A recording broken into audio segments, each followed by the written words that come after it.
The manila folder landed on Detective Sarah Chen's desk with the weight of 23 years of silence. Inside, crime scene photographs had yellowed at the edges, witness statements bore the faded ink of old typewriters, and evidence bags held secrets that had outlived 3 police chiefs, 2 mayors, and countless sleepless nights in the small town of Millbrook, Michigan. Sarah's fingers traced the victim's name written in careful script across the folder's tab: Rebecca Whitmore, age 16. The date beneath made her stomach tighten: October 13th, 2001. Just 3 days before Sarah's own 16th birthday, back when she was still Sarah Martinez, a high school student in Detroit, dreaming of becoming a social worker, not a detective haunted by unsolved cases. The fluorescent lights hummed overhead in the cramped Millbrook Police Department, casting harsh shadows across the evidence room where Sarah had spent the last 4 hours. Outside, November rain pelted the windows of the building that had been old even in 2001, its brick facade weathered by decades of Michigan winters and small-town secrets. The heater clanged and wheezed, fighting against the chill that seemed to seep through the walls themselves. "You sure you want to dig into this one, Chen?" Lieutenant Marcus Webb's voice carried the weariness of a man who'd seen too many cases go cold. He stood in the doorway, coffee-stained tie hanging loose around his neck, his graying hair disheveled from running his hands through it, a habit Sarah had noticed during particularly difficult investigations. Sarah looked up from the photographs spread before her. Rebecca's school picture smiled back, braces catching the camera's flash, dark hair pulled into the popular straight style of the early 2000s, eyes bright with the kind of hope that came from believing the future was limitless. The crime scene photos told a different story entirely. "Someone needs to," Sarah replied, her voice steady despite the knot forming in her throat. "Her mother calls every October 13th, every single year for 23 years. Mrs. Whitmore is 74 now, Marcus. If we don't solve this soon?" Marcus nodded, understanding passing between them without words. They'd both seen what unsolved cases did to families, how hope curdled into bitterness, how questions became obsessions that consumed entire lifetimes. He stepped into the room, closing the door behind him with a soft click that seemed to seal them into the bubble of Rebecca's case. "What have you found so far, Chen?" he asked, settling into the metal chair across from Sarah's makeshift workspace. Sarah gathered the photographs, handling them with the reverence reserved for sacred objects. Rebecca was found in Millbrook State Forest, about 2 miles from the main trail. Coroner estimated she'd been there 3 days. Cause of death was blunt force trauma to the head, but there were signs of a struggle, defensive wounds on her hands and arms. She pulled out an evidence bag containing a tarnished silver locket, its surface scratched and dented. This was clutched in her right hand, never been opened according to the original investigators. They assumed it was hers, but her mother swears she'd never seen it before. Marcus leaned forward, studying the locket through the clear plastic. Any prints? Smudged beyond recognition. Technology in 2001 wasn't what it is now. Sarah set the bag aside carefully. But there's something else. The original investigation focused heavily on her boyfriend at the time, Jeremy Castell. Kid had an alibi, but it was shaky.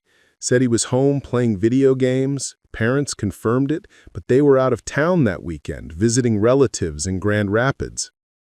So he could have been lying. Could have been. But Jeremy was 17, 5'6", maybe 120, soaking wet.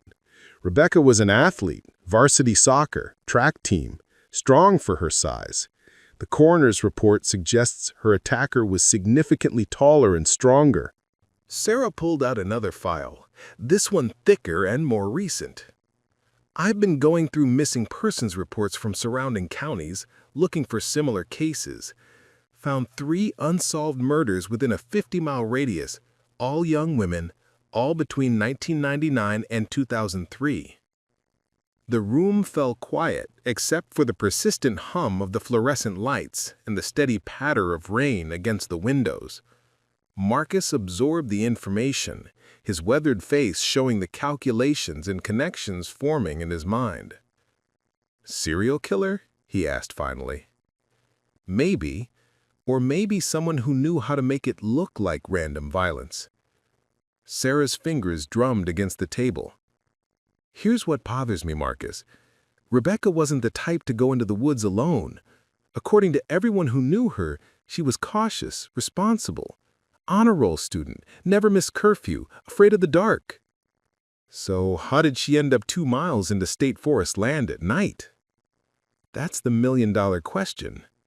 Sarah opened Rebecca's journal, its pages filled with the careful handwriting of a 16-year-old navigating the complexities of high school life. "I've been reading through this. Most of it's typical teenage stuff. Worries about the SATs, complaints about her parents, boy drama. But there are entries from the weeks before her death that suggest she was scared of something." She flipped to a page marked with a yellow sticky note and read aloud. "Someone's been following me. I know how that sounds, but I'm not imagining it. The same car has been behind me 3 times this week when I drive home from soccer practice. I tried to get a look at the driver, but the windows are tinted too dark." Marcus frowned. "Did she tell anyone about this?" According to her best friend, Amy Patterson, Rebecca mentioned feeling watched, but never gave specifics. Amy thought it was just teenage paranoia. Sarah closed the journal. "Amy's married now, lives in Ann Arbor. I called her yesterday. She's willing to meet with us." The evidence told a story, but it was incomplete. A jigsaw puzzle with crucial pieces missing. Sarah had learned to read between the lines of police reports, to find the truth hidden in what wasn't said as much as what was said. The original investigation had been thorough for a small-town police department, but it lacked the resources and technology that might have made the difference. "There's one more thing," Sarah said, reaching for a slim folder she'd set aside. "I ran the case details through the state database yesterday. Got a hit on a similar MO from a case in Kalamazoo 2003. 17-year-old girl named Christina Valdez, found in a wooded area, blunt force trauma. Never solved." Marcus's eyebrows raised. "Same killer?" "Different enough that it wasn't connected at the time, but similar enough to make me wonder." Sarah spread out both case files side by side. Both girls were athletes, both honor students, both found with personal items that didn't belong to them. Christina had a ring in her pocket that her family had never seen before. The parallels were unsettling, creating a pattern that suggested intention rather than random violence. Sarah had spent her 7-year career with the Millbrook PD learning to trust her instincts, and right now they were screaming that Rebecca Whitmore's murder was far from a random act of violence. As if summoned by the weight of the moment, Sarah's phone buzzed with a text message. She glanced at the screen and felt her breath catch. The message was from Dr. James Morrison at the State Crime Lab. "DNA results from the Whitmore evidence are in. We found something. Call me immediately." Sarah looked up at Marcus, whose expression had shifted to one of intense anticipation. After 23 years, Rebecca Ann Whitmore might finally be ready to tell them who had stolen her future on that cold October night in 2001. But neither Sarah nor Marcus could have imagined that the answer would tear through the heart of Millbrook like a hurricane, leaving nothing unchanged in its wake. The truth, when it finally emerged, would prove that sometimes the most dangerous predators are the ones hiding in plain sight, wearing the masks of respectability and trust. The manila folder that it seemed so ordinary just hours before now felt like Pandora's box, and Sarah was about to lift the lid. Sarah Chen had never intended to become the keeper of Millbrook's darkest secrets. 3 years ago, she'd moved to the small town of 8,000 people, seeking the kind of quiet life that seemed impossible in Detroit's urban chaos. She'd imagined herself solving minor thefts, handling domestic disputes, maybe the occasional drunk and disorderly on Friday nights at Murphy's Tavern. Instead, she'd discovered that small towns didn't mean small problems. They just meant everyone knew everyone else's business, which made solving crimes both easier and infinitely more complicated. Her apartment above Chen's garden, the Chinese restaurant her uncle had talked her into managing as a side job, smelled perpetually of garlic and ginger. The irony wasn't lost on her that she'd escaped the city only to find herself living above a kitchen, surrounded by the constant clatter of plates and the sizzle of oil in hot pans. But the work was honest, the people were decent, and after her divorce from David, decent was exactly what she needed. The restaurant closed at 9, and Sarah would often find herself alone in the quiet dining room, case files spread across table 12, the one by the window that caught the best light from the street lamp outside.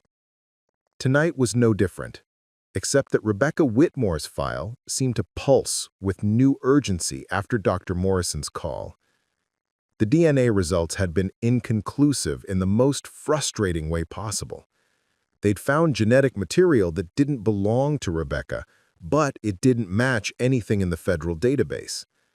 It was like having a key without knowing what door it unlocked. Sarah had requested the lab run the sample through additional databases, including the newer genealogical ones that had revolutionized cold case investigations, but that would take time they might not have.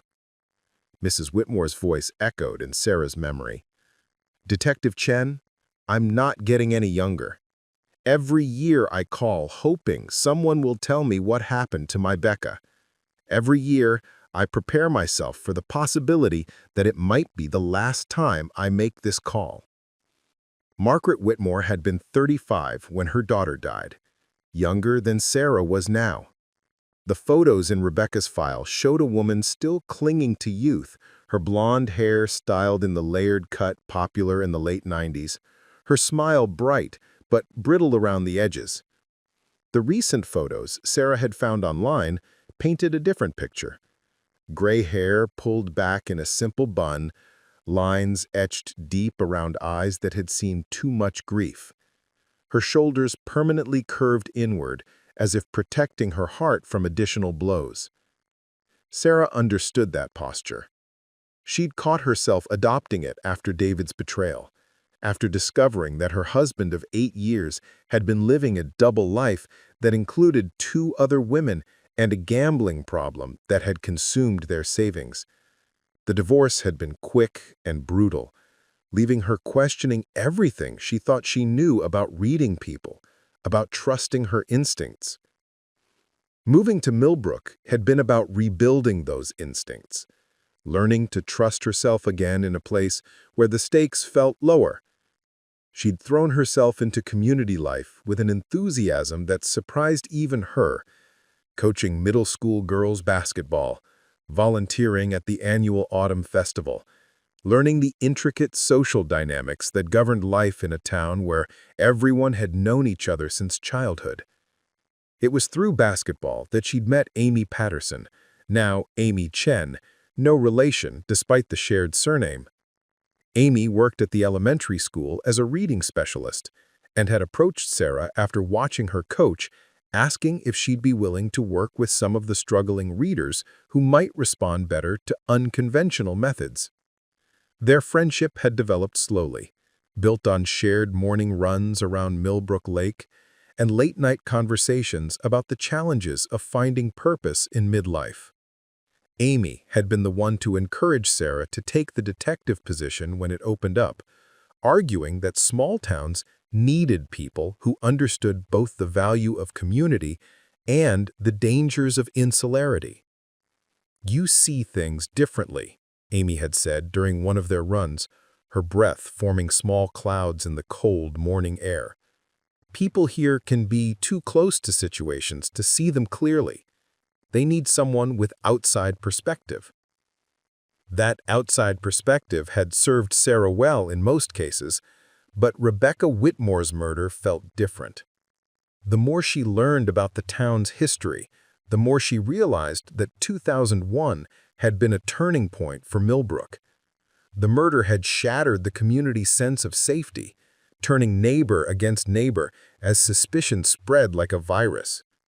Parents had pulled their children from after-school activities.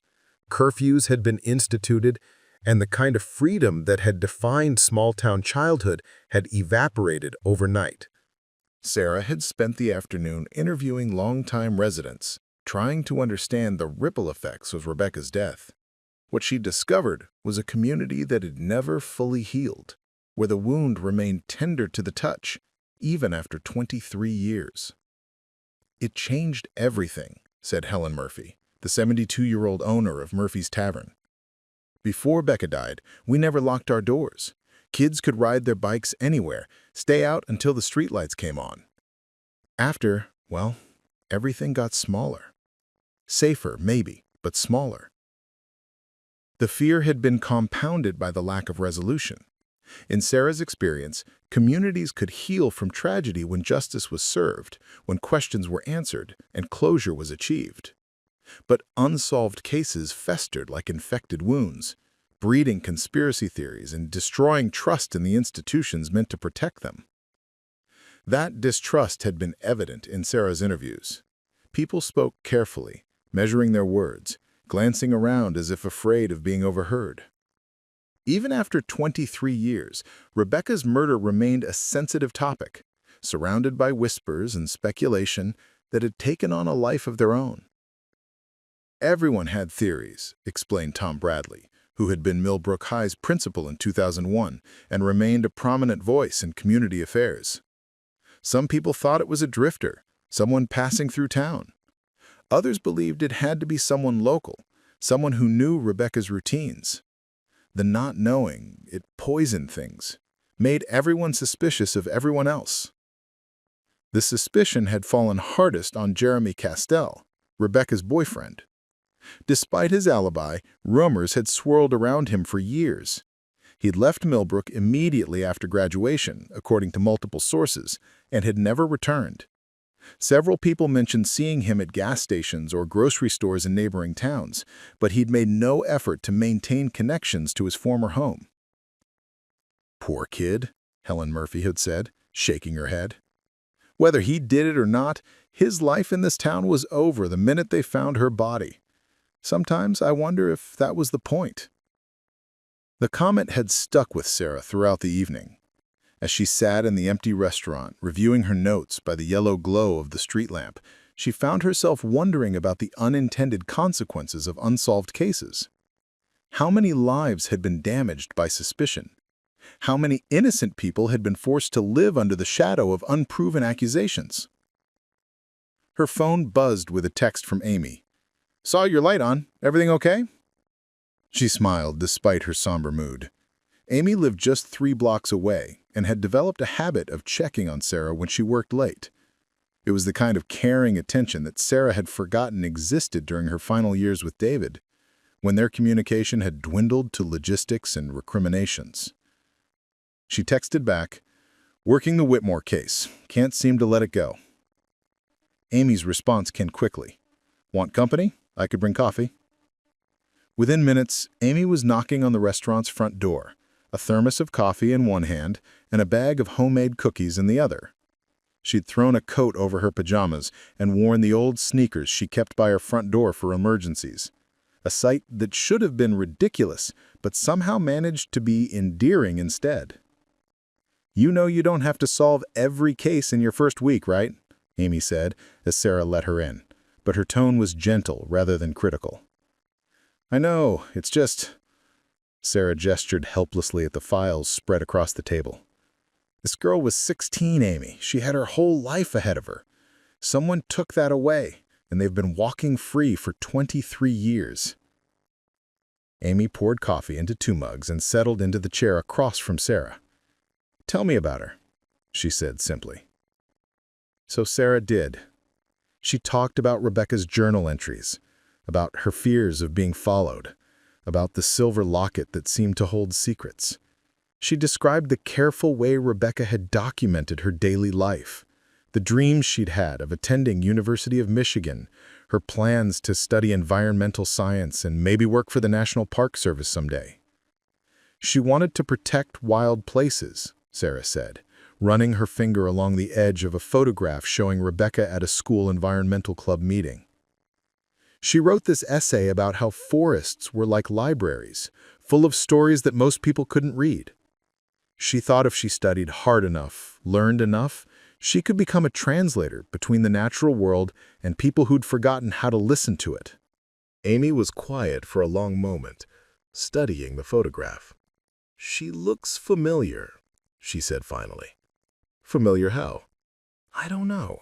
Something about her eyes, maybe, or the way she's holding her head." Amy frowned, clearly trying to place the feeling. "I was 25 in 2001, teaching second grade at the elementary school. I might have had an older sibling of hers, or maybe she helped out with reading programs. We used to have high school students come in as tutors."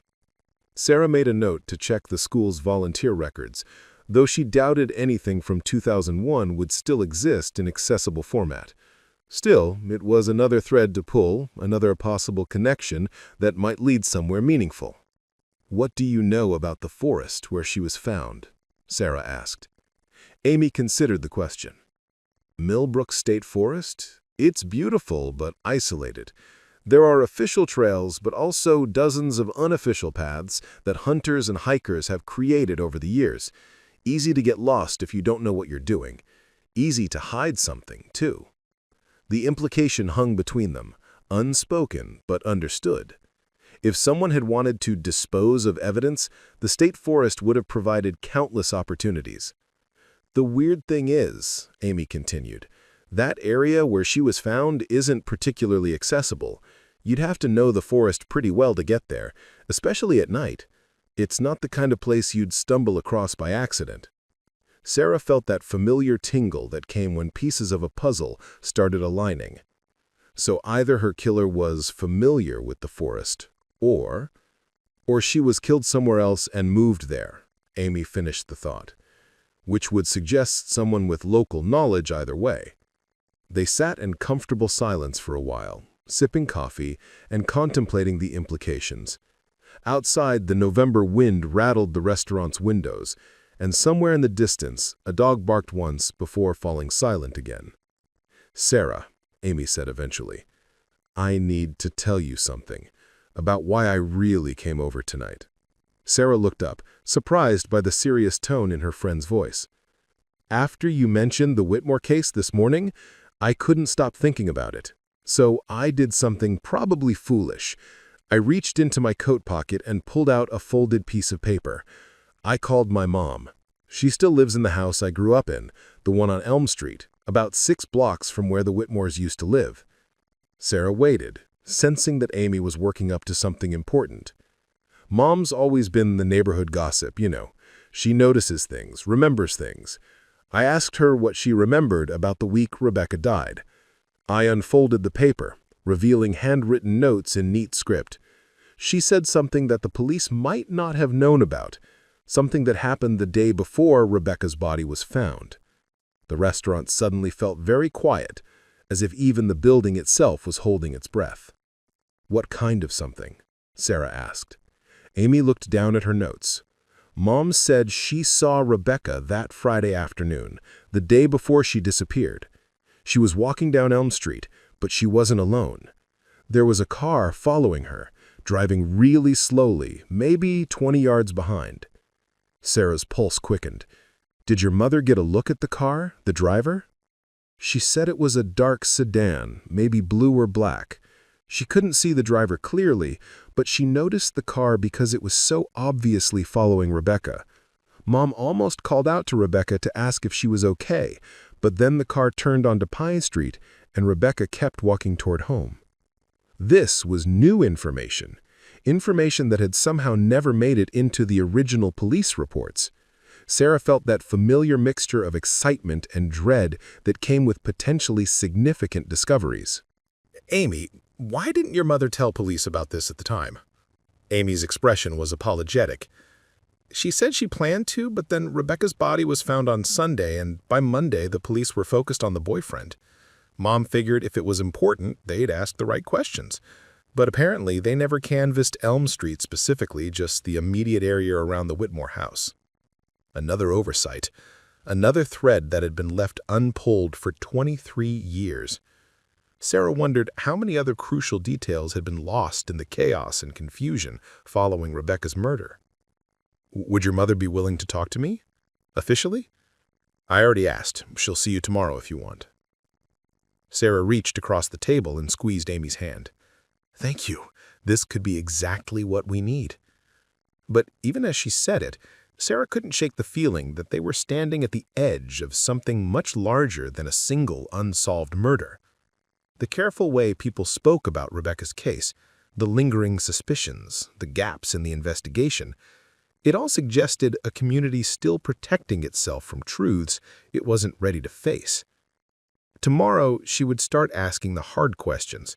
Tonight, she would review everything one more time, looking for the patterns that might have been invisible to investigators who were too close to the case, too invested in the answers they expected to find. Rebecca Whitmore deserved justice, but Sarah was beginning to suspect that justice might come at a cost no one in Millbrook was prepared to pay. The call came at 5:47 a.m., jarring Sarah from the first decent sleep she'd managed all week. Chief Patricia Hendricks's voice was tight with controlled urgency. "Chen, I need you at the station now. We've got a situation with the Whitmore case." Sarah's apartment felt different in the pre-dawn darkness, shadows seeming deeper and more threatening than usual. She dressed quickly, her mind racing through possibilities. Had Dr. Morrison found something else in the DNA? Had another witness come forward? Or worse, had there been another murder? The Millbrook Police Department sat on Main Street like a brick fortress, its 1960s architecture all sharp angles and tiny windows that gave it the appearance of a building designed more for tipping people out than welcoming them in. Sarah had always found it ironic that a place meant to serve the community felt so deliberately forbidding. Chief Hendricks was waiting in her office, nursing what looked like her third cup of coffee. Patricia was a 30-year veteran of law enforcement who had worked her way up from patrol officer to chief through a combination of relentless competence and careful political navigation. She was respected, but not necessarily liked, which seemed to suit her just fine. "Sit down, Chen. We need to talk about your investigation methods." Sarah felt a chill that had nothing to do with the November morning. "What about them?" "I got a call at home last night from Mayor Richardson. Seems word has gotten out that you're actively working the Whitmore case and certain people in this community are not happy about it." Patricia set down her coffee cup with deliberate precision. "Tell me about your conversation with Amy Patterson yesterday evening." The question hit Sarah like cold water. How could Patricia possibly know about her conversation with Amy? Unless Amy called you?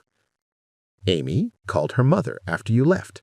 Her mother called her sister. Her sister called Mayor Richardson's wife. Richardson called me. Patricia's expression was carefully neutral, but Sarah could read the frustration beneath it. "In case you've forgotten, Chen, this is a small town. Information travels fast here, and not always in the ways you expect." Sarah felt heat rising in her cheeks. She'd been careless, treating Millbrook like the anonymous city environment she'd come from, where witnesses could be interviewed without setting off ripples through entire social networks. "Chief, Mrs. Patterson has information that was never reported to police. Information that could be crucial to solving Rebecca's murder." "I'm aware of what Mrs. Patterson thinks she saw 23 years ago." Patricia leaned back in her chair. "I'm also aware that eyewitness testimony from 2 decades ago, especially concerning brief glimpses of vehicles, is notoriously unreliable. What I'm concerned about is the way you're conducting this investigation without proper authorization. I was told this was my case. You were told to review the files and see if anything jumped out. You were not told to start re-interviewing witnesses and stirring up the community." Patricia's voice remained level, but there was steel beneath the calm. Do you have any idea what this case did to this town the first time around? Sarah had heard pieces of the story, but she sensed she was about to get the full picture. Rebecca Whitmore's murder nearly tore Millbrook apart. People turned on each other. Friendships ended. Families split up. We had vigilante groups forming, threatening anyone they decided looked suspicious. The high school had to hire security guards for the first time in its history. Property values dropped, businesses closed. It took years for this community to heal, and even now that healing is fragile. So we just let her killer go free to preserve the peace? Patricia's eyes flashed with something that might have been anger. Don't lecture me about justice, Chen. I was a patrol officer when Rebecca died. I was one of the first responders to find her body. I've carried that image for 23 years, and not a day goes by that I don't think about what we might have missed. The admission hung between them, raw and unexpected. Sarah realized she'd misjudged her chief, assuming Patricia's caution came from political concerns rather than personal pain. But I've also seen what happens when investigations become witch hunts, when fear and suspicion destroy communities from the inside out. Sometimes the cost of justice is higher than anyone wants to pay. And sometimes the cost of silence is higher still, Sarah replied quietly. Patricia studied her for a long moment. You really think you can solve this case? I think Rebecca deserves someone to try. And I think the community deserves to know the truth, whatever that truth might be. Even if the truth destroys people? Even if it turns out the killer is someone everyone trusts? Someone who's been living among us all these years? The question revealed more than Patricia had probably intended. Sarah leaned forward, sensing an opening. Do you have a suspect, Chief? Someone you've suspected all these years but couldn't prove? Patricia was quiet for so long that Sarah wondered if she'd pushed too far. When the chief finally spoke, her voice was barely above a whisper. There were always rumors. Whispers. But rumors aren't evidence and whispers aren't proof. In a town this size, accusations can destroy innocent people just as easily as guilty ones. What kind of rumors? Patricia stood up, walking to the window that looked out over Main Street. Early morning traffic was light, a few commuters heading to jobs in nearby towns, shop owners opening their businesses, the familiar rhythm of small-town life beginning another day. You have to understand what Millbrook was like in 2001. We were still relatively isolated. Internet was dial-up for most people. Cell phones were a luxury. People relied on each other in ways that might seem old-fashioned now. Neighbors watched out for neighbors. Adults in positions of authority were respected without question. Rebecca was involved in a lot of activities: soccer, track, environmental club, peer tutoring program, church youth group. She was the kind of kid who attracted adult attention. Teachers, coaches, youth leaders, all positive attention as far as anyone knew. As far as anyone knew, Sarah repeated. But? Patricia turned back to face her. But teenage girls don't usually develop fears of being followed without reason, and they don't usually end up dead in remote sections of state forest without help getting there. The implication was clear, even if unspoken. Someone with authority over Rebecca, someone she trusted enough to go with willingly, someone with knowledge of the area and the confidence that comes from community standing. Who, Patricia? Sarah asked, using the chief's first name deliberately. Who did people whisper about? The answer came reluctantly, as if pulled from somewhere deep and painful. Dr. Michael Harrison. He was the high school guidance counselor. Also coached track and field, supervised the peer tutoring program, ran a mentorship program for college-bound students. Rebecca was in all of those programs. Sarah felt the familiar chill that came with significant revelations. Was he questioned? Extensively. He had alibis for the relevant time periods, character witnesses, no history of inappropriate behavior. The investigation cleared him completely. But But he left town 6 months after Rebecca's murder, took a job in California, said he needed a change of scenery. Never came back, not even to visit. And a few of Rebecca's friends mentioned that she'd seemed uncomfortable around him in the weeks before she died, but they couldn't or wouldn't give specifics. This was the kind of information that should have been in the case files, but Sarah didn't remember seeing any detailed reports about Dr. Harrison. She made a mental note to review the files again, looking specifically for what might have been omitted rather than what was included. Where is he now? I don't know. And Chen, I want you to be very careful about how you proceed with this information. Michael Harrison may be completely innocent. He may have left town because he couldn't stand living with the suspicion, or because the whole situation reminded him too much of a tragedy he felt powerless to prevent. Destroying an innocent man's reputation won't bring Rebecca back. But ignoring a possible suspect won't bring her justice either. Patricia returned to her desk, the weight of years seeming to settle on her shoulders. She said finally, "I'm going to give you 2 weeks. 2 weeks to investigate this case properly, with my full authorization. But you do it quietly and you do it carefully. No more casual conversations that spread through the community like wildfire. No more stirring up old fears without good cause. Can you handle that?" "Yes, ma'am." "And Chen, I want you to be very careful about how you proceed with this information. Michael Harrison may be completely innocent. He may have left town because he couldn't stand living with the suspicion, or because the whole situation reminded him too much of a tragedy he felt powerless to prevent. Destroying an innocent man's reputation won't bring Rebecca back. But ignoring a possible suspect won't bring her justice either." She returned to her desk. She spent the next hour reviewing the files again, this time looking for references to Dr. Harrison. What she found was troubling in its brevity. A single interview report, less than 2 pages long, that read more like a character reference than a proper interrogation. His alibi for the night Rebecca disappeared was that he'd been at home grading papers, which his wife had confirmed. His alibi for the previous Friday, when Mrs. Patterson had seen Rebecca being followed, was similarly vague and similarly corroborated only by family members. The more Sarah read, the more she realized how much the original investigation had been influenced by assumptions and social hierarchies. Jeremy Castell, the teenage boyfriend with a shaky alibi, had been subjected to hours of interrogation and multiple polygraph tests. Dr. Harrison, the respected guidance counselor with community standing, had been given the benefit of the doubt at every turn. By noon, Sarah had compiled a list of people she needed to interview.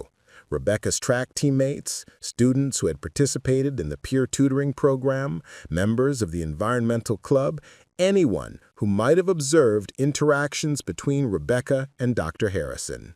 She also needed to track down Harrison's current location, which would require contacting California school districts and possibly law enforcement agencies. Her phone rang as she was organizing her notes. The caller ID showed Amy's number. "Sarah, I'm sorry about last night," Amy said immediately. "I didn't mean for word to get out about your investigation. I should have warned Mom to keep it quiet." "It's okay. Actually, it might have been for the best. Chief Hendricks gave me official authorization to work the case." "Really? That's great." Amy paused. "There's something else, though. After I talked to Mom last night, she remembered something else about that day she saw Rebecca being followed." Sarah grabbed a pen. "What?" "She said the car that was following Rebecca had a parking sticker on the rear window. She couldn't see it clearly, but it looked like one of those school employee parking permits." The pieces were starting to form a pattern, but it was a pattern that threatened to shatter everything the community thought it knew about the people they trusted with their children. Sarah spent the afternoon making discreet inquiries about Dr. Harrison's tenure at Millbrook High. What she discovered painted a picture of a man who was universally respected, even beloved. Former students spoke of him as someone who genuinely cared about their futures, who went above and beyond to help them navigate college applications and scholarship opportunities. Teachers remembered him as dedicated and professional, someone who arrived early and stayed late to ensure every student got the attention they needed. But there were also subtle inconsistencies, small details that took on new significance in light of Sarah's suspicions. Several people mentioned that Dr. Harrison had been particularly invested in helping Rebecca with her college applications, spending extra time with her after school to review her essays and prepare for interviews. Multiple sources confirmed that Rebecca had been in his office frequently during the weeks before her death. She was there almost every day, recalled Mrs. Janet Foster, who had been the high school secretary in 2001. Dr. Harrison said she was a special case, that she had the potential to get into some really prestigious programs if they could get her application materials just right. He was very protective of their working time together, always closed his office door, asked not to be disturbed. The behavior could be explained innocently, a dedicated counselor going the extra mile for a promising student, but it could also be something much darker. A grooming process designed to establish trust and create opportunities for inappropriate contact. Sarah's investigation was interrupted by a call from Dr. Morrison at the State Crime Lab. "Detective Chen, I have some interesting news about the DNA sample from the Whitmore case. Please tell me you found a match." "Not exactly, but close. We ran the sample through the genealogical databases like you requested. No direct hits, but we found several familial matches that suggest the DNA belongs to someone with roots in your area. I'm sending you a preliminary family tree that our genealogist constructed." Sarah's heart raced as she opened the email attachment on her computer. The family tree showed multiple branches converging in mid-Michigan with several surnames that she recognized from her time in Millbrook. One name, in particular, made her breath catch. Harrison. "Dr. Morrison, how confident are you in this genealogical analysis?" Confident enough to suggest you start looking at male relatives of the Harrison family line who would have been adults in 2001. We're talking about third or fourth cousins, so the connection might not be immediately obvious, but the genetic markers are there. After hanging up, Sarah stared at the family tree for a long time. The name Harrison appeared in multiple branches, suggesting a family with deep roots in the area. Dr. Michael Harrison might not be the killer himself, but he might be related to whoever was. She was still processing this information when Chief Hendricks appeared at her desk. "Chen, we've got a problem," Patricia said, her expression grim. "Word has gotten out about your investigation into Dr. Harrison. I've had 3 phone calls in the last hour from community members demanding to know why we're harassing a respected educator who's been gone for 20 years. How did word get out? Same way it always does in this town. Someone talked to someone who talked to someone else." Patricia lowered her voice. "But that's not the real problem. The real problem is that Michael Harrison called me an hour ago." Sarah felt cold dread settling in her stomach. "He called you?" Apparently, someone reached out to him in California, told him he was being investigated for Rebecca's murder. He's flying in tomorrow, says he wants to clear his name once and for all. The investigation had taken on a momentum of its own, spinning beyond Sarah's ability to control it. In trying to solve a 23-year-old murder quietly, she'd somehow managed to create exactly the kind of community upheaval that Chief Hendricks had warned her about. "What does this mean for the investigation?" Sarah asked. "It means we do this by the book, with lawyers present and everything documented. It also means we'd better have solid evidence before we start making accusations, because if Michael Harrison is innocent, we're about to destroy not just his life, but the department's credibility." That evening, Sarah sat in Chen's garden long after closing time, surrounded by case files and genealogical charts. The DNA evidence pointed toward the Harrison family, but not necessarily to Dr. Michael Harrison himself. She needed to map out all the possible male relatives who would have been in the area in 2001, which meant diving deep into local records and family histories. Amy arrived around 10 p.m., looking worried and carrying a bottle of wine. I heard about what happened today. The whole town's talking about Dr. Harrison coming back. Some people are angry that he's being investigated. Others are convinced it proves he's guilty. What do you think? Sarah asked. Amy was quiet for a moment, pouring wine into 2 glasses Sarah had retrieved from the restaurant's bar. I remember Dr. Harrison from when I was teaching at the elementary school. He came to our career day events, helped with transition programs for students moving up to high school. He seemed genuinely caring, but there was something about the way he interacted with the female students that always made me slightly uncomfortable. Nothing I could put my finger on, nothing inappropriate that I could see, just a feeling that he paid a different kind of attention to the girls than to the boys. It was the kind of intuitive observation that wouldn't hold up in court, but might be crucial to understanding the truth. Sarah had learned to trust those instinctive feelings, especially when they came from experienced educators who were trained to recognize inappropriate behavior. Amy, I need to ask you something, and I need you to think carefully before you answer. During the time Rebecca was seeing Dr. Harrison for college counseling, did you notice any changes in her behavior? Anything that seemed off? Amy frowned, clearly trying to access memories from more than 2 decades ago. You know, now that you mention it, there was something. Rebecca had been helping with the elementary school reading program, working with some of our struggling 3rd graders. She was wonderful with them, patient, encouraging, really gifted at making reading fun. Had been? Past tense? She stopped coming in October. Said she was too busy with college applications, but it seemed sudden, and when I saw her around town after that, she seemed subdued, less confident than usual. I assumed it was just stress about senior year, but maybe it was something else entirely. Sarah made notes, adding Amy's observations to the growing file of circumstantial evidence that was beginning to paint a troubling picture. Her phone buzzed with a text message from an unknown number. Stop digging into things that should stay buried. Some secrets are better left alone. Sarah showed it to Amy, who paled visibly. Sarah, maybe you should step back from this case. If someone's threatening you, threats usually mean you're getting close to something someone doesn't want you to find.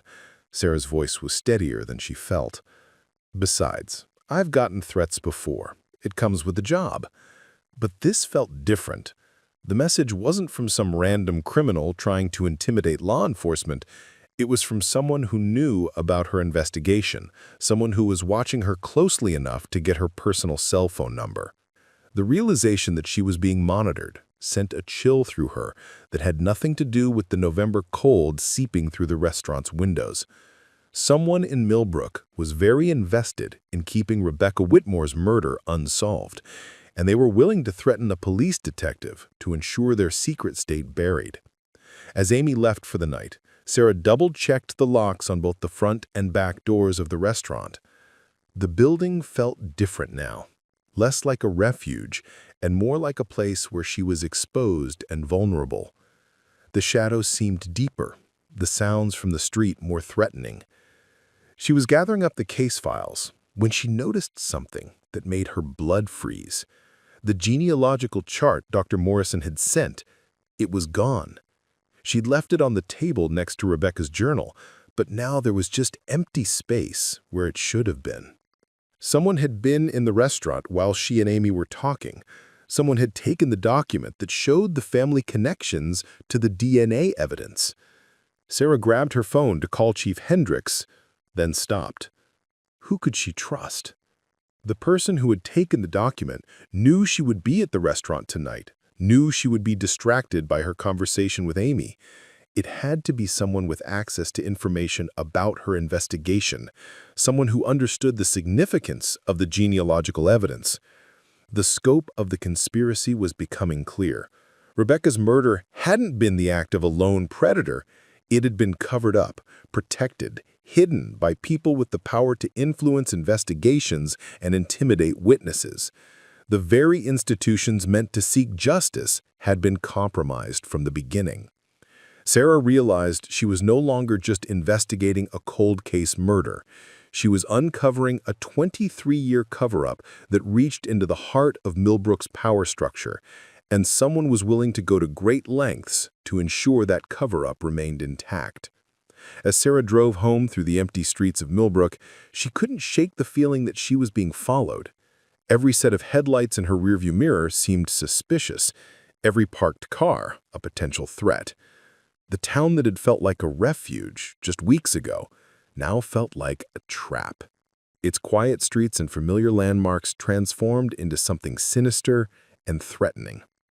Rebecca Whitmore had been afraid of being followed in the days before her death. Now, Sarah understood that fear from the inside, the paranoia that came with knowing someone was watching, waiting, planning. But unlike Rebecca, Sarah was armed, trained, and most importantly, she knew what she was dealing with. Tomorrow, when Dr. Michael Harrison returned to Millbrook for the first time in 20 years, she would be ready for him. And more importantly, she would be ready for whoever was protecting him. The truth about Rebecca's murder was finally within reach, but Sarah was beginning to understand that some truths came with a price higher than anyone wanted to pay. The question was whether she was prepared to pay it, and whether Millbrook was ready to face what had been hiding in its shadows for more than 2 decades. The manila folder that had started this journey now felt like a weapon, one that could either deliver justice or destroy a community that had spent 23 years learning to live with its secrets. Dr. Michael Harrison looked older than his 61 years as he sat across from Sarah in the police station's interview room. The confident, charismatic educator that former students remembered had been replaced by a man whose shoulders carried the weight of decades spent living under suspicion. His once thick, dark hair had gone completely gray, and deep lines etched his face like a roadmap of sleepless nights and unspoken fears. "I've been expecting this conversation for 23 years, he said, his voice hoarse with exhaustion. "I knew someday someone would come asking questions, connecting dots that maybe shouldn't be connected." Sarah studied him carefully, noting the way his hands shook slightly as he reached for the coffee cup she'd provided, the nervous habit he had of adjusting his glasses every few minutes. These were the mannerisms of a man under extreme stress, but whether from guilt or innocence remained to be seen. "Dr. Harrison, I want to be clear about why you're here," Sarah began, activating the digital recorder. "You're not under arrest, you're not a suspect at this time. But new evidence has emerged in the Rebecca Whitmore case, and we need to clarify some details about your interactions with her." New evidence. He said it like the words tasted bitter. After all these years, what could possibly be new? Sarah had spent the morning consulting with Chief Hendricks about how much to reveal. They'd decided on a careful approach. Enough information to gauge Harrison's reactions, not enough to compromise the investigation if he was innocent or tip him off if he was guilty. "DNA evidence," she said simply. "Evidence that suggests Rebecca's killer has family connections in this area." Harrison's face went pale, and for a moment she thought he might be sick. He removed his glasses with trembling fingers, cleaning them with mechanical precision while he processed this information. "DNA? I see. And because I knew Rebecca, because I worked with her, you naturally assume—" "We don't assume anything, Dr. Harrison. That's why we investigate. That's why we ask questions." The door to the interview room opened and Chief Hendricks entered with a man Sarah didn't recognize. Tall, well-dressed, carrying a leather briefcase that screamed expensive lawyer. "Dr. Harrison," the man said, "I'm James Wheeler, the attorney your wife contacted on your behalf. I'd like a moment with my client before this interview continues." Sarah and Chief Hendricks stepped into the hallway while Wheeler conferred with Harrison. Through the one-way glass, they could see the animated conversation, Wheeler's hands moving expressively while Harrison nodded and shook his head in response to whatever questions he was being asked. "What do you think?" Patricia asked quietly. He's scared, really scared. But of what? Of being falsely accused? Or of being caught? 20 minutes later, Wheeler emerged alone. "My client is willing to cooperate fully with your investigation, but I want it on record that Dr. Harrison has voluntarily returned to Millbrook to clear his name. He's here as a witness, not a suspect." Back in the interview room, Harrison seemed to have regained some of his composure. Wheeler sat beside him, legal pad at the ready, while Sarah and Patricia took seats across the metal table. Dr. Harrison, let's start with your relationship with Rebecca Whitmore. How would you characterize your interactions with her during the fall of 2001? Rebecca was an exceptional student, bright, motivated, with real potential to succeed at a top-tier university. She was interested in environmental science, and I was helping her identify programs that would be good fits for her academic goals and interests. And this help involved private meetings in your office? Yes. Rebecca's college application process was more complex than most students. She was applying to several highly competitive programs, each with different requirements. We needed time to work on her personal essays, prepare for interviews, ensure her applications showcased her strengths effectively. Sarah consulted her notes. According to school records, Rebecca visited your office 14 times between September 15th and October 10th, 2001. That seems like an unusual amount of attention for one student. Wheeler shifted in his seat, clearly uncomfortable with the line of questioning, but Harrison answered without hesitation. Rebecca required more guidance than most students because she was aiming higher than most students. Her family had no experience with college applications. She would have been the first in her family to attend a four-year university. Without proper support, her talent would have been wasted. It was a reasonable explanation, Sarah had to admit, but something in Harrison's tone, too practiced, too rehearsed, suggested he'd been preparing this defense for years. Did you ever meet with Rebecca outside of school hours, outside of school property? This time, Wheeler started to object, but Harrison held up a hand to stop him. Once, in early October, Rebecca called me at home on a Saturday morning. She was having a crisis of confidence about her applications, worried that she wasn't smart enough or good enough for the schools she was considering. I met her at the public library to review her materials and reassure her that she was on the right track. Just the two of you? Yes. It was a brief meeting, maybe an hour. We sat in the main reading room where anyone could see us. I wanted to help her work through her anxieties before they derailed her entire application process. Sarah made notes, trying to read between the lines of Harrison's carefully constructed narrative. Everything he described was plausible, even admirable. A dedicated educator going above and beyond to help a promising student achieve her dreams. But it could also be the perfect cover for something much more sinister. Dr. Harrison, did you ever drive Rebecca anywhere? Give her rides to or from school, to college visits, anything like that? No, absolutely not. The school policy was very clear about transportation. Staff were not supposed to provide rides to students except in emergency situations. What about the Friday before Rebecca's death, October 12th, 2001? Where were you that afternoon?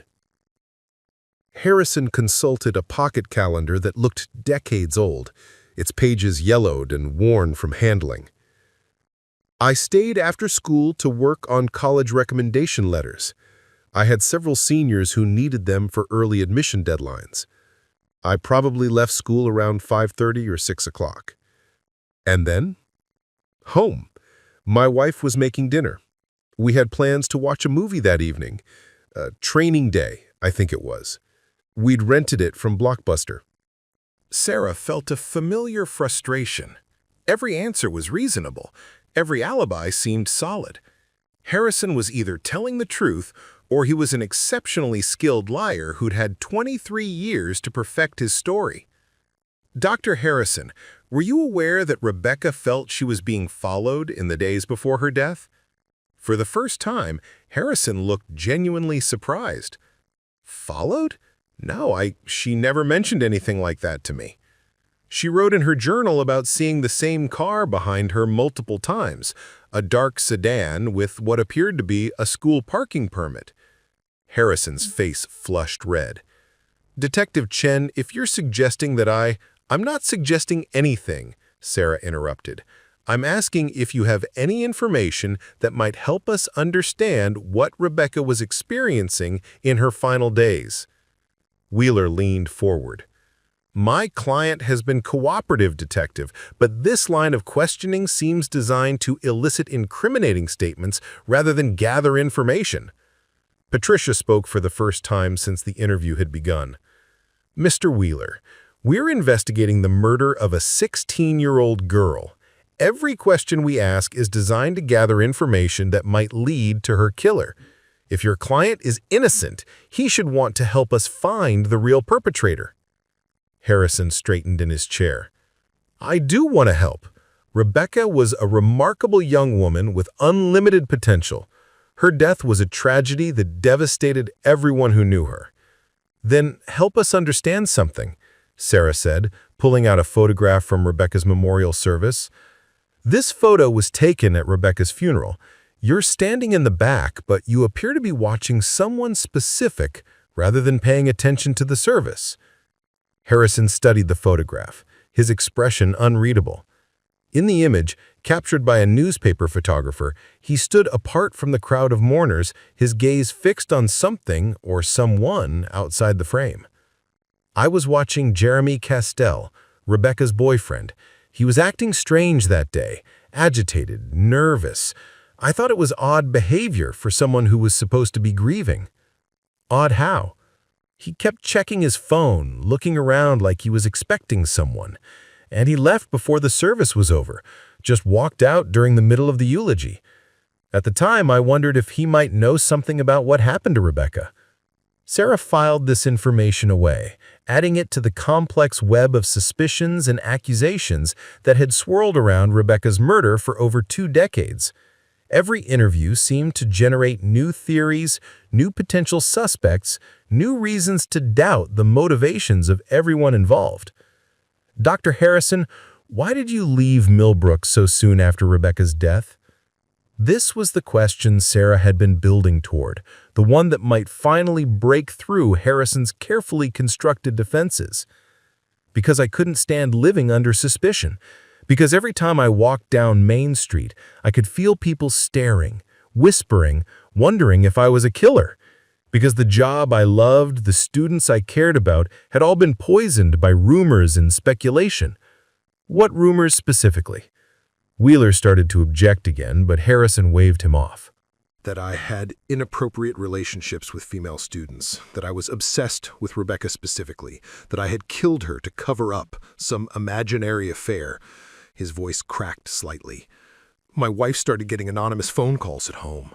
People would hang up when she answered, or sometimes they'd whisper terrible things about me before disconnecting. My daughter was harassed at school by other kids who'd heard their parents talking.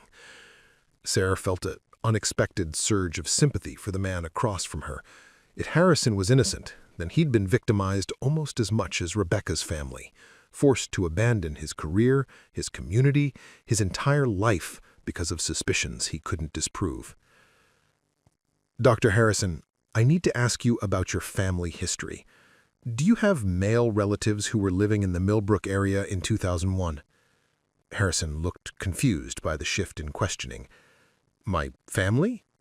I suppose my brother David lived in Grand Rapids at the time. My cousin Mark was in Lansing. Why do you ask? What about more distant relatives, cousins, second cousins? I honestly don't know. My father had several brothers, but I lost touch with most of that side of the family after he died in the early 90s. Harrison studied Sarah's face, trying to read her intentions. Detective, what does my family tree have to do with Rebecca's murder? Sarah exchanged glances with Chief Hendricks. They'd agreed beforehand that if Harrison seemed genuinely cooperative, they would share more specific information to gauge his reaction. The DNA evidence suggests that Rebecca's killer is related to someone in the Harrison family line, not necessarily you, but someone with shared ancestry. The color drained from Harrison's face completely. He gripped the edge of the table so tightly his knuckles went white. That's impossible. There has to be some mistake. DNA doesn't lie, Dr. Harrison. But I would never. He looked helplessly at his attorney, then back at Sarah. You have to believe me. I may have made mistakes as an educator, may have been naive about appearances, but I never hurt Rebecca. I never hurt any student. The desperation in his voice was palpable, and Sarah found herself believing him. Whatever secrets Michael Harrison might be carrying, she was increasingly convinced that Rebecca's murder wasn't one of them. Dr. Harrison, I need you to think carefully. Is there anyone in your extended family who might have had contact with Rebecca? Anyone who might have known about your counseling sessions with her, your work on her college applications? Harrison was quiet for a long time, his mind clearly working through possibilities. When he finally spoke, his voice was barely audible. There is someone. Someone I should have thought of earlier, but I tried not to think about him at all. Sarah leaned forward. Who? My nephew. My brother David's son. Tommy. Harrison's hands were shaking again. He was living in Millbrook in 2001, working as a groundskeeper at the high school. He would have known Rebecca's schedule, known when she came to see me, known details about her college plans because he had access to the building after hours. The pieces of the puzzle were finally clicking into place. Tommy Harrison, someone with family DNA that would match the evidence, someone with access to the school and knowledge of Rebecca's routines, someone who'd been invisible to the original investigation because groundskeepers were considered part of the background rather than potential suspects. Why didn't you mention him during the original investigation? Patricia asked. Harrison's face crumbled with what looked like genuine anguish. Because Tommy had problems. Mental health issues, trouble with alcohol, a history of inappropriate behavior toward women. But I hoped. He was family, and family loyalty made me want to protect him from suspicion. Where is Tommy now? Sarah asked. I don't know. David and I haven't spoken in years. Not since I confronted him about Tommy's behavior and he accused me of trying to scapegoat his son to save my own reputation. Sarah felt the familiar adrenaline rush that came with major breakthroughs in cold cases. After 23 years of dead ends and false leads, they finally had a viable suspect with means, opportunity, and family DNA that matched the evidence. But even as she processed this revelation, Sarah realized they were dealing with something more complex than a single killer. The original investigation had failed not because of incompetence, but because of willful blindness. A community's refusal to look too closely at people they knew. A family's decision to protect their own rather than seek justice for Rebecca. Dr. Harrison, Sarah said, I need you to tell me everything you know about Tommy. His full name, his last known address, his employment history, everything. And I need you to understand that if you withhold information this time, you'll be charged as an accessory after the fact.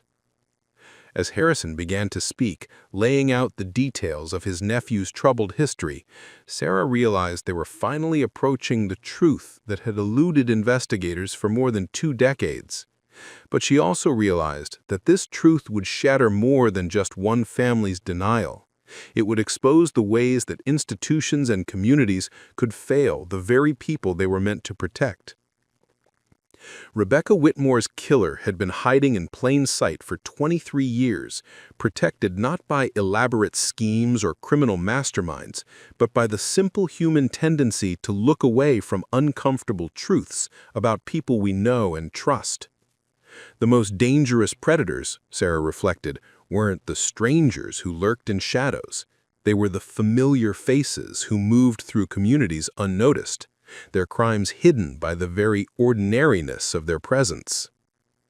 Tommy Harrison was arrested at 6:23 a.m. on a Tuesday morning at his apartment in Traverse City, Michigan, 127 miles north of Millbrook. He was 46 years old, unemployed for the past 6 months, and according to the local police who assisted with the arrest, he'd been expecting them.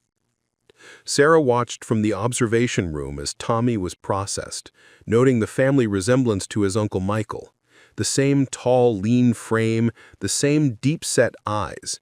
Though where Michael carried himself with the bearing of an educated professional, Tommy moved with the defeated slouch of someone who'd spent decades being disappointed by life. The DNA match had been confirmed within hours of obtaining a court-ordered sample. Tommy Harrison's genetic material was found not only on Rebecca's clothing, but also on the silver locket she'd been clutching. The locket that had never belonged to her, that her mother had never seen before. When presented with this evidence, Tommy had asked for a lawyer and then surprised everyone by confessing immediately.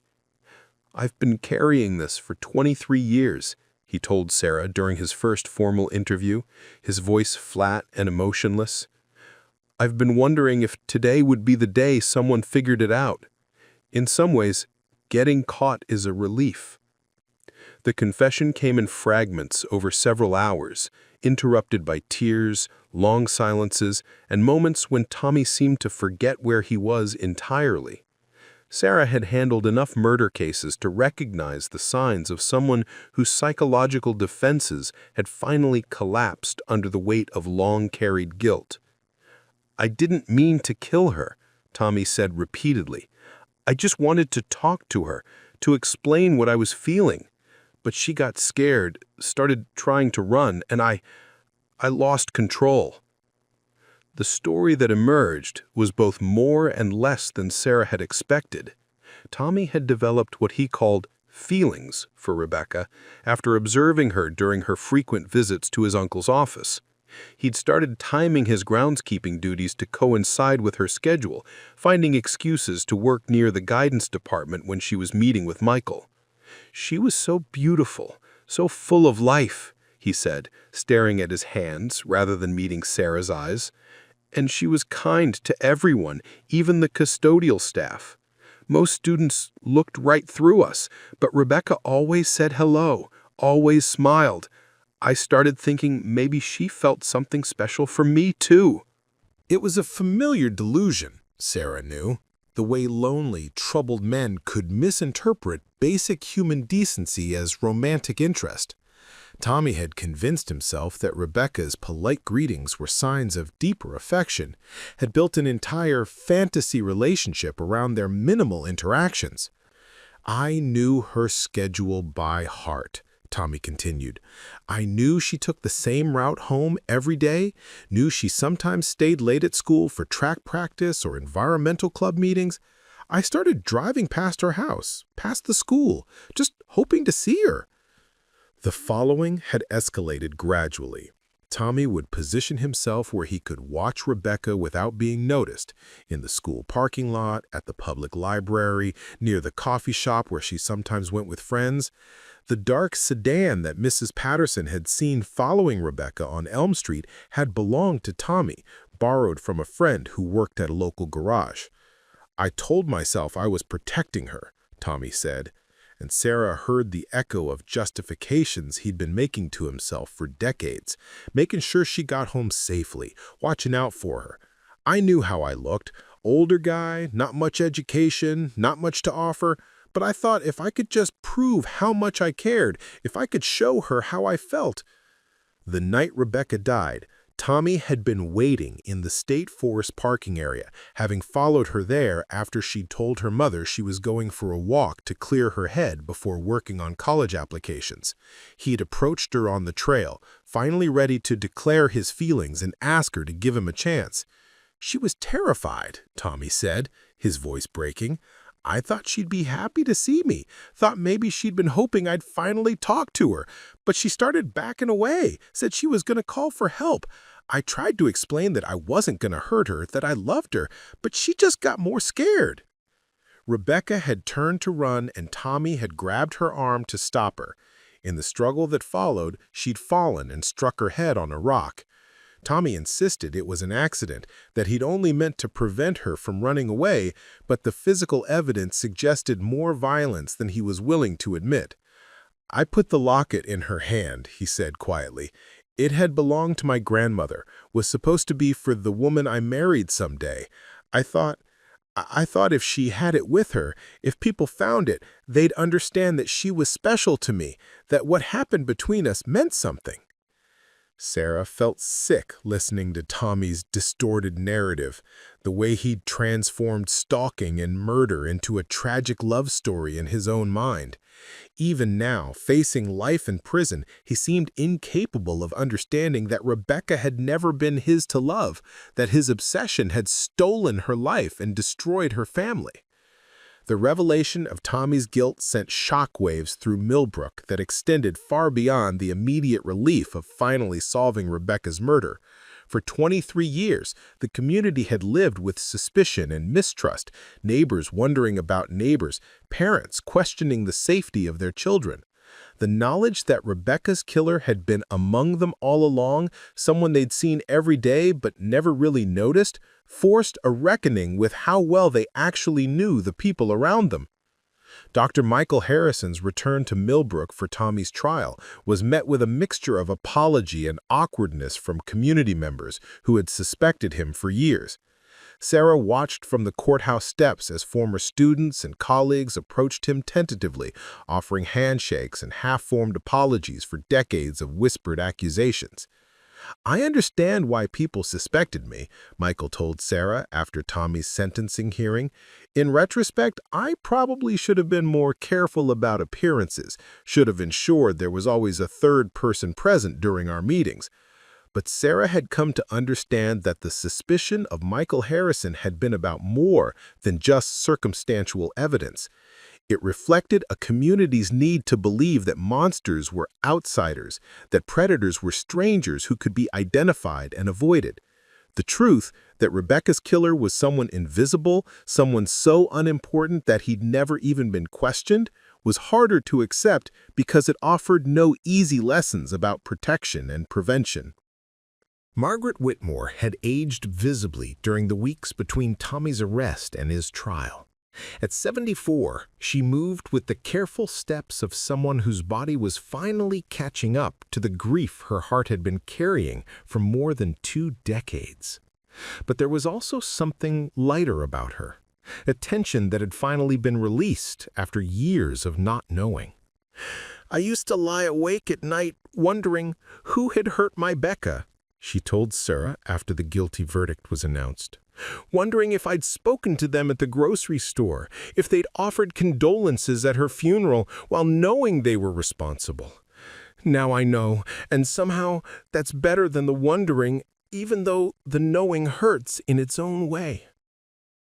The trial had revealed details about Rebecca's final hours that were both heartbreaking and illuminating. Tommy's confession, corroborated by physical evidence, painted a picture of a young woman who had fought for her life, who had tried to reason with her attacker even as she recognized the danger she was in.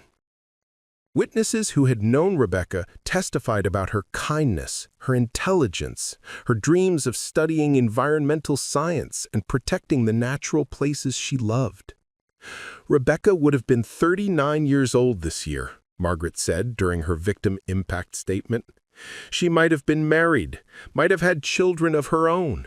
She might have been teaching other young people to love and protect the environment the way she did. All of that was stolen from her, from us, from the world. Sarah had attended dozens of trials during her law enforcement career, but Rebecca's case affected her differently than the others. Perhaps it was because she'd spent so many hours reading Rebecca's journal, getting to know her through her own words. Perhaps it was because the case had forced her to confront the ways that communities could fail the very people they were meant to protect. Or perhaps it was simply because Rebecca had been so young, so full of potential that would never be realized. The institutional changes that followed Tommy's conviction were both significant and inadequate. Millbrook High School implemented new policies requiring that all one-on-one meetings between staff and students be documented and take place in rooms with windows. Background checks for all school employees were enhanced, and regular training on recognizing and reporting inappropriate behavior became mandatory. The police department, under Chief Hendrick's leadership, established new protocols for cold case investigations, including regular reviews of unsolved crimes and the use of updated DNA analysis techniques. They also created a victim services program to ensure that families of crime victims received better support and communication during investigations. But Sarah knew that policies and procedures could only do so much. The real protection came from communities that were willing to look honestly at uncomfortable truths, to question their assumptions about who could be trusted, and to listen when someone expressed fear or discomfort about another person's behavior. 6 months after Tommy's sentencing, Sarah received a letter from Dr. Michael Harrison. He was retiring from education entirely, he wrote, but had started volunteering with an organization that provided college counseling to underserved students. He'd also begun speaking at conferences about the importance of proper protocols when working with minors, using his own experience to educate other educators about protecting both students and themselves. "I'll never be able to undo the damage that was done to Rebecca and her family," he wrote, "but maybe I can help prevent other tragedies by sharing what I learned about the importance of transparency, proper procedures, and community awareness." Amy Patterson had taken a leave of absence from her teaching position to complete a master's degree in victim advocacy. She planned to work with the district attorney's office, helping crime victims navigate the legal system and access the support services they needed. Working on Rebecca's case opened my eyes to how many people fall through the cracks, how many victims and families struggle alone because they don't know what resources are available or how to access them, Amy told Sarah over coffee one morning. Sarah herself had been promoted to detective sergeant and was heading up a new cold case unit for the county. The success in solving Rebecca's murder had brought attention to dozens of other unsolved crimes, and Sarah found herself leading a team of investigators dedicated to giving voice to the forgotten victims whose cases had gone cold. The work was emotionally demanding, often frustrating, but deeply meaningful. Each case represented someone whose life had been cut short, whose family deserved answers, whose killer had escaped justice for too long. Sarah had learned to carry these cases without being consumed by them, to fight for justice while maintaining the emotional resilience necessary for long-term effectiveness. On the second anniversary of Rebecca's case being solved, Sarah visited the memorial bench that the community had installed in Millbrook State Forest, not far from where Rebecca's body had been found. The bench sat in a clearing surrounded by the old-growth trees that Rebecca had loved, facing east toward the sunrise she'd written about so eloquently in her journal. The inscription read, "Rebecca Ann Whitmore, 1985-2001. She saw stories in silence, heard voices in the wind, and believed that understanding nature was the first step toward protecting it. Her voice continues in all who choose to listen." Sarah sat on the bench as the November sun filtered through the bare branches above, thinking about the ripple effects of justice finally served. Tommy Harrison would spend the rest of his life in prison, but that was only the beginning of the story. The real legacy of Rebecca's case lived in the changes it had sparked, the conversations it had forced, the awareness it had created about the ways predators could hide in plain sight.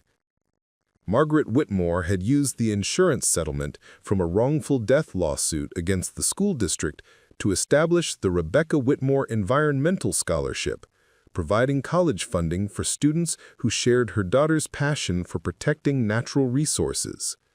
The first recipient had been a young woman from a neighboring town who wrote in her application essay about how Rebecca's story had inspired her to pursue environmental science despite financial obstacles.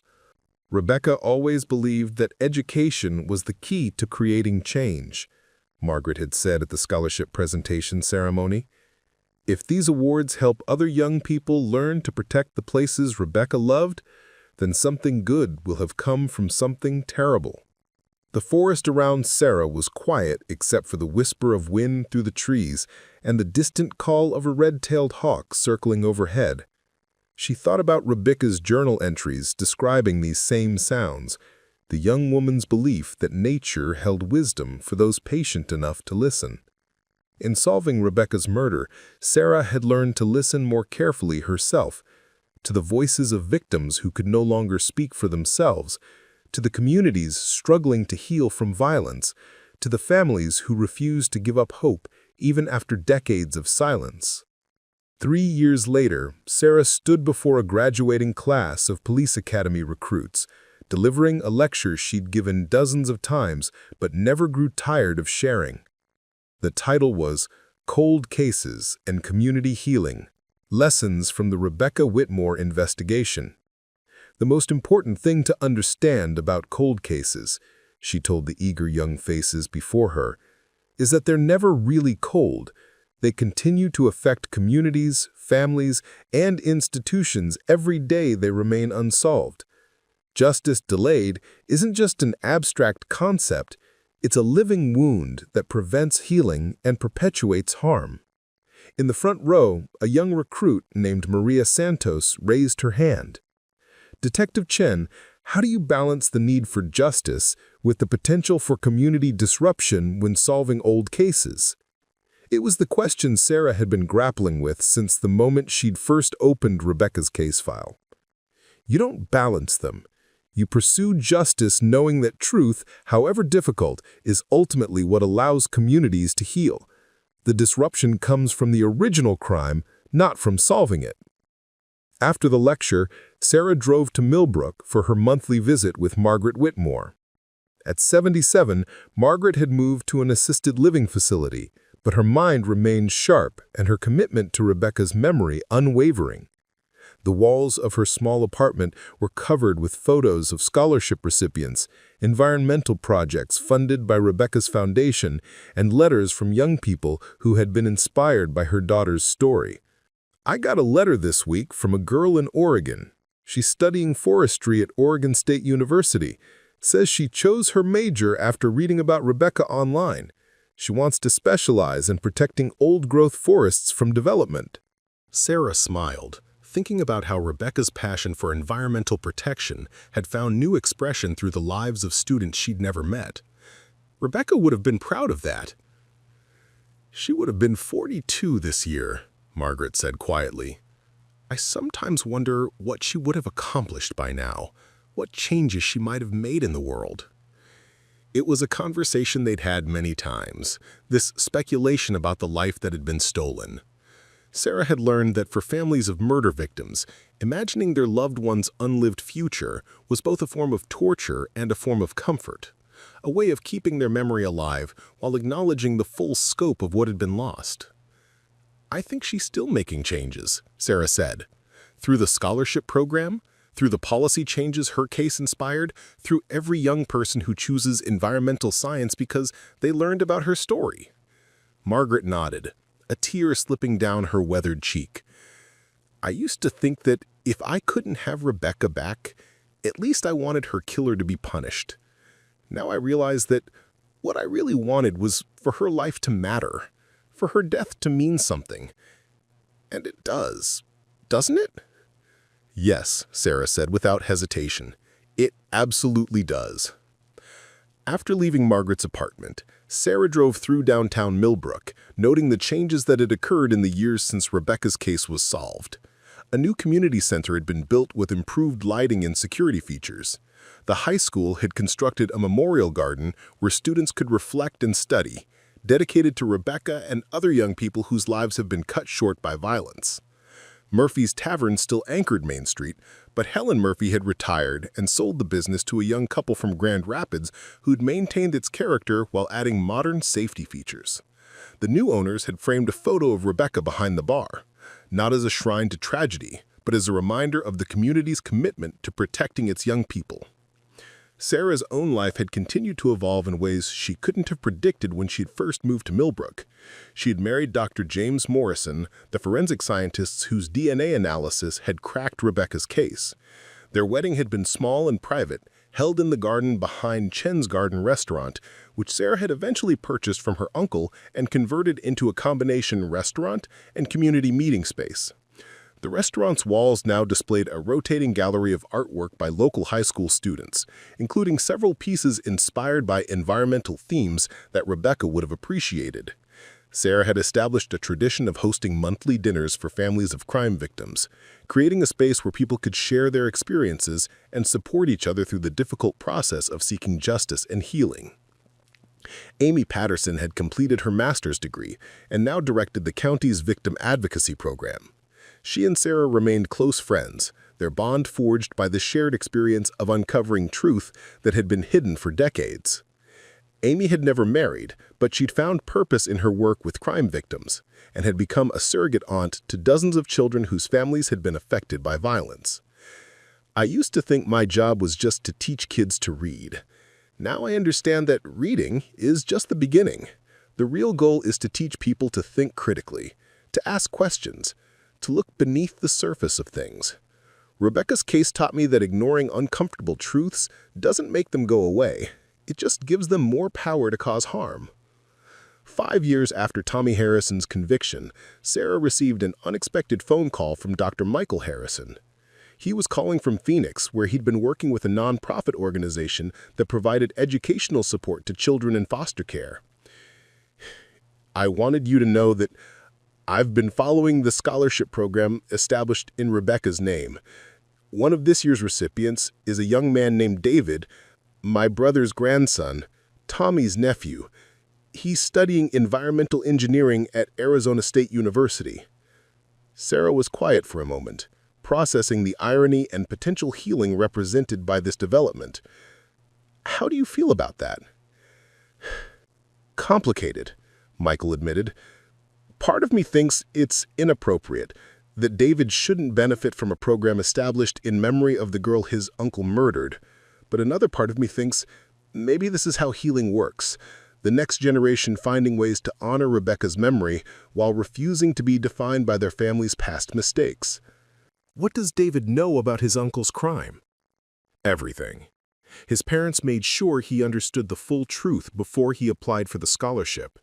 He wrote his application essay about environmental justice, how communities of color and low-income families are disproportionately affected by environmental damage. He wants to use his education to protect the places and people that others might overlook." Sarah found herself moved by the idea that Rebecca's legacy had reached even into the family of her killer, inspiring someone to dedicate his life to the causes she'd cared about. Rebecca would have appreciated that focus on justice and protection. "I hope so," Michael said.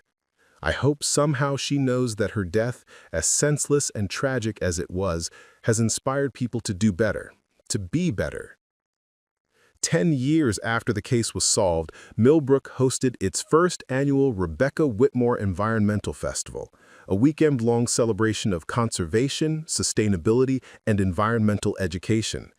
The festival featured presentations by local environmental groups, hands-on activities for children, and a scholarship fair for high school students interested in environmental careers.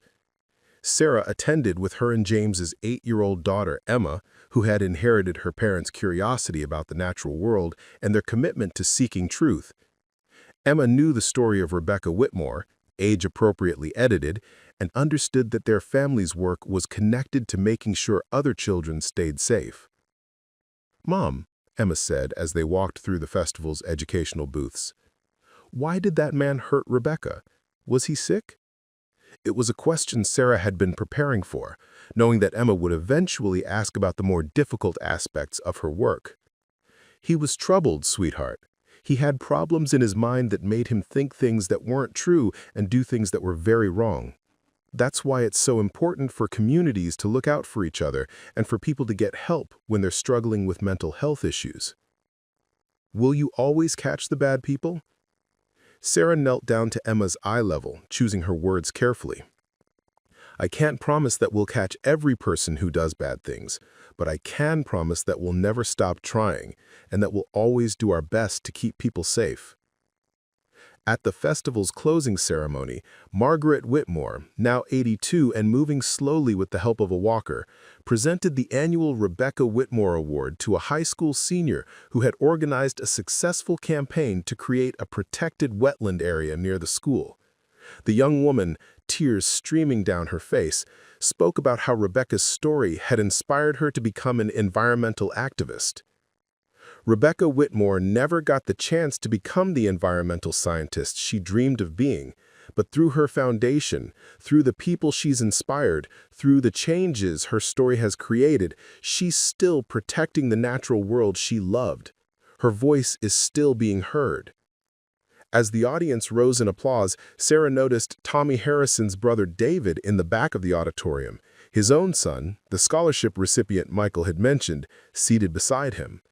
The family resemblance was unmistakable, but so was the difference in their bearing. Where Tommy had moved through the world with the defeated posture of someone carrying guilt and shame, his nephew sat straight and proud, confident in his mission to use education for positive change. After the ceremony, David approached Sarah hesitantly. "Detective Chen? I'm David Harrison. I wanted to thank you." "Thank me for what?" "For solving Rebecca's case, for giving my family the chance to face the truth and try to make amends. My son is able to pursue his education because you found justice for Rebecca, because her family chose to create something positive from their loss." Sarah shook his hand, noting the calloused fingers of someone who worked with his hands, the direct gaze of someone who had learned to face difficult truths. "Your nephew is earning his opportunities through his own merit and dedication. Rebecca's foundation just provides the financial support." "Still," David said, "knowing that something good has come from something so terrible, it doesn't erase what Tommy did, but it gives the rest of us a way to honor Rebecca's memory while trying to heal our family's wounds." 15 years after the case was solved, Sarah published a book about the investigation titled Silent Voices, Cold Cases and the Pursuit of Justice. The book became a bestseller, not because of its crime narrative, but because of its exploration of how communities heal from violence and how justice can inspire positive change. The book's final chapter focused on Margaret Whitmore, who had passed away peacefully at age 85, surrounded by photos of the more than 100 students who had received Rebecca Whitmore environmental scholarships. In her final interview for the book, conducted just weeks before her death, Margaret had reflected on the long journey from loss to legacy. "I spent so many years angry," she'd said, her voice still strong despite her frail body. "Angry at Tommy for killing my daughter, angry at the police for not solving the case sooner, angry at God for letting something so terrible happen to someone so good. But anger is exhausting and it doesn't bring anyone back. What brought me peace was seeing Rebecca's dreams come alive in other young people, seeing her values and passions continue through their work." The book's publication led to renewed interest in cold cases across the country, with several police departments establishing specialized units modeled after Sarah's program in Michigan. The Millbrook Protocol, a systematic approach to cold case investigation that emphasized community healing alongside criminal justice, was adopted by law enforcement agencies in 12 states. Sarah continued to receive letters from families of murder victims, from law enforcement officers working cold cases, from students studying criminal justice who had been inspired by Rebecca's story. She answered each one personally, understanding that her role had evolved from detective to advocate, from investigator to educator. 23 years after Rebecca's murder was solved, Sarah stood once again at the memorial bench in Millbrook State Forest. But this time she wasn't alone. Emma, now 18 and headed to college to study environmental law, sat beside her, reading aloud from Rebecca's journal, passages about the importance of protecting wild places and listening to the wisdom of nature. "She writes like she really understood something important about the world," Emma said, closing the journal carefully, "like she could see connections that other people missed." "She did understand something important," Sarah replied. "She understood that everything is connected. People, places, actions, consequences. Her death was a tragedy, but the way her community chose to respond to that tragedy created ripples of positive change that are still spreading today. The forest around them was alive with the sounds Rebecca had loved: wind in the leaves, bird song, the distant rustle of small animals moving through the underbrush. But there were new sounds too: the laughter of children from an environmental education program using the nearby trails, the voices of researchers studying the forest ecosystem, the sounds of life continuing and growing in the place where Rebecca's life had ended. As they walked back toward the parking area, Sarah thought about all the cases she'd solved over the years, all the families who'd found closure, all the communities that had been forced to confront difficult truths about themselves. Each case had taught her something different about justice, about healing, about the complex relationships between individual actions and community consequences. But Rebecca's case remained special, not because it was the most complex or the most challenging, but because it had shown her the transformative power of refusing to let victims be forgotten. In pursuing justice for Rebecca, Sarah had learned that detective work was about more than solving crimes. It was about giving voice to the silenced, creating meaning from tragedy, and building bridges between the past and the future. 23 years after a 16-year-old girl with dreams of protecting the environment had been murdered in a Michigan forest, her legacy lived on in policies that protected other young people, in scholarships that supported environmental education, in the work of detectives who refused to let cold cases stay cold, and in the simple recognition that every victim deserves someone who will never stop fighting for justice on their behalf. The manila folder that had started this journey was now archived in the Solved Cases section of the police department, its contents digitized and stored securely for future reference. But the real case file lived in the memories of everyone who had been touched by Rebecca's story, in the changes that they had made to their own lives and communities, in their commitment to ensuring that silence would never again be mistaken for peace. As Sarah and Emma reached their car, Sarah looked back one more time at the memorial bench visible through the trees. The afternoon sun was filtering through the canopy, creating patterns of light and shadow that shifted with the movement of branches in the breeze. It was the kind of natural beauty that Rebecca had loved, the kind of scene she might have described in her journal with the poetic language of someone who saw wonder in everyday moments. "Mom," Emma said as they drove away from the forest, "I've decided what I want to focus on in law school." "What's that?" "Environmental crimes, protecting the places and people who can't protect themselves, just like Rebecca wanted to do." Sarah smiled, understanding that Rebecca's legacy had found yet another way to continue, another young person inspired to carry forward her mission of protection and justice. The ripples spread outward, generation by generation, case by case, life by life. In the end, that was what justice really meant. Not just punishment for those who did wrong, but transformation for those who remained. The ongoing work of creating a world where Rebecca's dreams could still come true through the lives and work of others. The silence that had once protected Rebecca's killer had been broken, replaced by voices raised in her memory, calling for truth, demanding accountability, refusing to let her story end with her death.